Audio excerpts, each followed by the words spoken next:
réplicas de las espadas del Cid, la tizona y la colada. Y el Cid fue primer titular del Palacio Árabe de Valencia y en la catedral fue también el que donó a la catedral un sentido cristiano.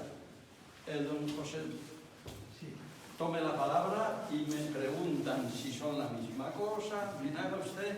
Sí. Su explicación. Este es el Palacio Real en época medieval. El Palacio Real de Valencia tiene su origen en un palacio ajardinado de un rey taifa valenciano, Abdelaziz. Abdelaziz, siguiendo la tradición árabe, tiene un palacete ajardinado fuera de las murallas de Valencia y para eso elige un lugar paisajísticamente delicioso, como era un arrabal que tenía un pequeño altozano, una alegre elevación. Allí pone su muña. 50 años después de la muerte de Abdelaziz llega el Cid Campeador a Valencia y elige esa muña para instalarse en el tiempo en que él ya dominaba la ciudad, pero sin haberla conquistado. Él recibía allí las parias que le pagaban por estar en ese equilibrio de dominar la ciudad sin conquistar. Esa ciudad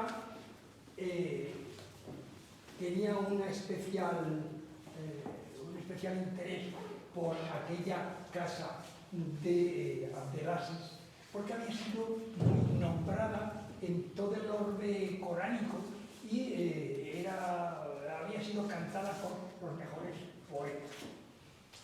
Entonces el Cid se instala allí. Y 150 años después hay otro personaje que le gusta esa casa ajardinada, que firma como Jacobus. Es un chico de 30 años que conquista Valencia con el nombre de Jaime I, rey de Aragón. Jaime I elige también esa casa para instalarse, en vez de instalarse en el Palacio Real Árabe, que era el Alcázar, que estaba situado donde hemos cogido el taxi. Allí estaba el Alcázar de Valencia. Bien, a partir de ese momento, esa muña de Abdelaziz, ahora residencia real, se va aumentando en edificaciones anejas y en instalaciones, y se va haciendo Palacio Real. El hijo de Jaime I ya habita allí, y allí nacen, nacen hijos. Sucesivos reyes nacen ya en el Palacio Real. Bien, el Palacio Real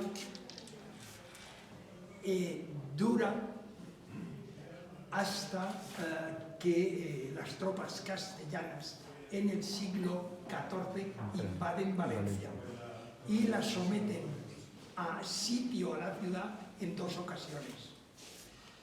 Las tropas castellanas llegan hasta las murallas de Valencia y destruyen el Palacio Real, que está a la otra parte del río, es decir, sin ninguna defensa. Cuando ya abandonan las tropas castellanas los terrenos valencianos, el Consell de la ciudad le dice al rey: mire, señor, su palacio no puede estar desguarnecido, tiene que estar fortificado. Bien.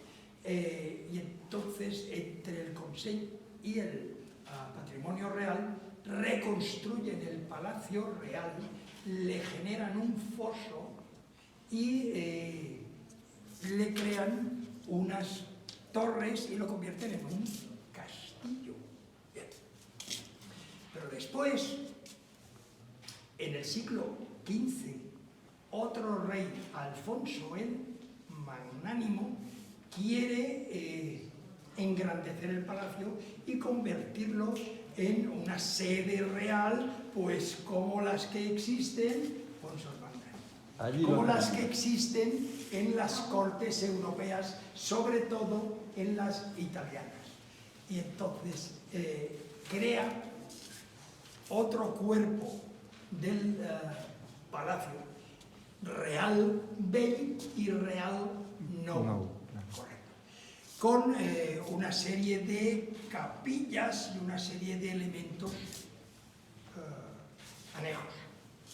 Y establece dos alas.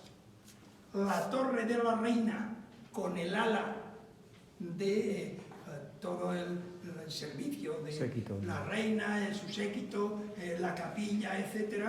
Y la torre del rey. Claro.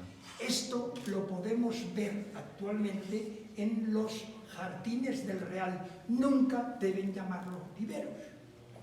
Debe reivindicarse el nombre de jardines del Real. Porque esos jardines del Real, solo durante unos pocos años y en un pequeño lugar, fueron viveros de plantas para los jardines de Valencia. Con lo cual, por un rato y un pequeño lugar, no se puede llamar a todo aquello con toda la historia que tiene viveros.